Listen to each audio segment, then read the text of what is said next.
Hello friends, તમારો અમારી ચેનલમાં હાર્દિક સ્વાગત છે.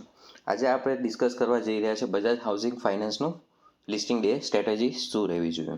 પહેલાં આપણે જોઈ લઈએ કંપનીનું કે લોન અગેન્સ્ટ અર્નિંગ કરતી જોવા મળે છે. અલગ અલગ ટાઈપના લોન આપે છે. એમાં મેક્સિમમ શું આપે છે? હોમ લોનથી અર્નિંગ છે. પાછું કેટલા રાજ્યમાં અવેલેબલ છે? 20 સ્ટેટમાં અવેલેબલ છે. 215 બ્રાન્ચીસ સાથે. ક્યારના ડેટા છે? 2024ના ડેટા છે. બેલેન્સ શીટમાં કન્ટિન્યુ ગ્રોથ જોવા મળે છે. એસેટમાં વધારો છે, રેવન્યુમાં છે, profit after tax, net worth, reserve plus એમના પાસે હાલમાં પડેલું છે અને તેમના પર બોરોઈંગ 73,347 કરોડ છે. આ બિઝનેસમાં બોરોઈંગ જોવા મળતી જ હોય છે. હવે આરઓસી 9 અને આરઓઈ 15 જોવા મળે છે. એટલે કે આપણે મિનિમમ 15 ગણતા હોય છે, એના બરાબર જ જોવા મળે છે. હવે મેન છે પી 31.62 જોવા મળે છે. લિસ્ટિંગ પ્લેયર ઓલરેડી જોઈએ તો LIC, housing finance, PNB, Canara finance આ બધા કરતાં થોડી વેલ્યુએશન કોસ્ટલી લાવ્યા છે અને આફ્ટર લિસ્ટિંગ એની વેલ્યુએશન હજી થોડી કોસ્ટલીયર જોવા મળી શકે છે. પછી જોઈ લઈએ તો પેમેન્ટ્સ એના માટે યુઝ કરવાના છે, બધાને લોન આપીને ત્યાંથી અર્નિંગ કરવા માટે યુઝ કરવાના છે. એની પાસ્ટ કંપનીઓ જોઈ લઈએ, બજાજ ફાઇનાન્સ, બજાજ ફિનસર્વ, જેને મલ્ટીબેગર રિટર્ન આપ્યું છે, પણ એ લોકોએ ટાઈમ આપવો પડતો જોવા મળ્યો છે. ખાસા ટાઈમ પછી એને મલ્ટીબેગર રિટર્ન મળ્યા છે. એ રીતે બજાજ ફાઇનાન્સમાં પણ જોઈ શકો છો, પહેલાં ફ્લેટ હતું, પછી થોડું અર્નિંગ મળી છે, એટલે મલ્ટીબેગર રિટર્ન મળ્યા છે. તો મતલબ તમે લોંગ ટર્મ હોલ્ડ કરતા હોય તો તમને મલ્ટીબેગર રિટર્ન મળી શકે છે. હવે આપણે કંપનીની બીજી ડિટેલ્સ જોઈ લઈએ શોર્ટ ટર્મમાં કે કંપનીનો એયુએમ એસેટ અંડર મેનેજમેન્ટ 97નો જોવા મળે છે, જે આ ઇન્ડસ્ટ્રીમાં સેકન્ડ લાર્જેસ્ટ છે. બીજા નંબરના પ્લેયર આપણે ગણી શકીએ છીએ. 29% CGR ગ્રોથ જોવા મળે છે.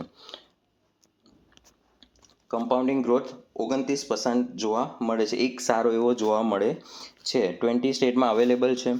આઈપીઓ લાવવાનું રીઝન આપણે જોઈએ તો 25 સપ્ટેમ્બર 2025 સુધીમાં બધી હાઉસિંગ ફાઇનાન્સે ઓલમોસ્ટ લિસ્ટ થવું જરૂરી છે, એવો રૂલ્સ આવ્યો છે. એટલે કે આ બજાજ ફાઇનાન્સ, હાઉસિંગ ફાઇનાન્સ 1 વર્ષ પહેલાં જ લિસ્ટ થતી જોવા મળે છે. પછી એમનું મેનેજમેન્ટ જોઈએ તો એમડી કોણ છે? અતુલ જૈન છે, જે ઘણા સમયથી બજાજ ફાઇનાન્સ લિમિટ સાથે જોડાયેલા છે, એટલે મેનેજમેન્ટ પણ સ્ટ્રોંગ છે. અને આની એસેટમાં બીજા બધા પ્લેયર કરતાં સારી એવી જોવા મળે છે. એસેટ આપણે ગણીએ કે પૈસા એવી જગ્યાએ નાખે જ્યાંથી અર્નિંગ કરી શકે છે, તો એમાં એ માહિર પ્લેયર જોવા મળે છે. આપણે નેગેટિવમાં એક જ વસ્તુ છે, થોડી વેલ્યુએશન આપણી, મારા મત મુજબ થોડી વેલ્યુએશન મને કોસ્ટલી લાગે છે. ઓકે, તો હવે જોઈએ 3 ટાઈપના કેટેગરીના ઇન્વેસ્ટરો છે. લિસ્ટિંગ ગેઇનવાળા, જે ખાલી લિસ્ટિંગ ગેઇન માટે આવ્યા છે, તો એમને લિસ્ટિંગ ગેઇન લઈને એક્ઝિટ મારવાનું કરી શકે છે.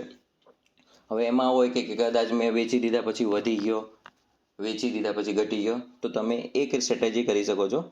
પહેલાં 15 એક્ઝિટ મારી શકો છો કેપિટલ તમારી, અને પછી 1-2 દિવસ તમે હોલ્ડ કરીને ચેક કરી શકો છો. જો ઉપર જાય તો તમે ઉપરની પ્રાઇસ ઉપર વેચી શકો છો, પરંતુ નીચે પણ જઈ શકતો જોવા મળે છે. બીજું આપણે જોઈ લઈએ, જે લોકો લોંગ ટર્મ હોય છે, લોંગ ટર્મવાળા માટે તો કંઈ કહેવાનું છે જ નહીં, એમને લોંગ ટર્મ સુધી હોલ્ડ કરવાનો રહેવાનો જ છે. હવે જે વચ્ચે અટવાયેલા છે, જે કે સેલ કરવું કે હોલ્ડ કરવું, તે લોકો માટે બેસ્ટ સ્ટ્રેટેજી છે કે કેપિટલ તમારે એક્ઝિટ કરી શકો છો અને બીજા પૈસા તમે હોલ્ડ કરી શકો છો લોંગ ટર્મ માટે. એટલે કે તમે કેપિટલ થઈ ગયા, તમારા ફ્રીના શેર થઈ ગયા, એને તમે લોંગ ટર્મ હોલ્ડ કરી શકો છો. હવે આપણે જોઈ લઈએ ફ્રેશ એન્ટ્રી, ન્યૂ એન્ટ્રી માટે શું સ્ટ્રેટેજી રહી શકે છે. જો શેર 120%થી 140% સુધી વચ્ચે લિસ્ટ થતો જોવા મળે છે, તો અકોર્ડિંગ ટુ પાસ્ટ હિસ્ટ્રી એમાં બાય ડીપ આવતો જોવા મળે છે. તમે ટાટા ટેકનોલોજી લઈ લો કે પછી હાલમાં પ્રીમાયર આવ્યો હતો, એમાં બાય ડીપ જોવા મળ્યું હતું. એટલે કે તમને થોડી સસ્તી પ્રાઇસમાં પાછો મળ્યો હતો અને ત્યાંથી પાછો જમ્પ મળ્યા છે. તો ત્યાં તમે જોઈ શકો છો. જો કદાચ એ 100%, 110% સુધીમાં લિસ્ટ થાય તો તમે એન્ટ્રી વિચારી શકો છો. ઓકે, આઈ હોપ તમને ખબર પડી ગઈ હશે કે તમારે શ્રેષ્ઠ ઇન્ડિયા તમારે કઈ સ્ટ્રેટેજી અપનાવવી જોઈએ. તો આવા જ વિડીયો જોવા માટે અમારી ચેનલને સબસ્ક્રાઈબ કરો, લાઈક કરો, કોમેન્ટ કરો.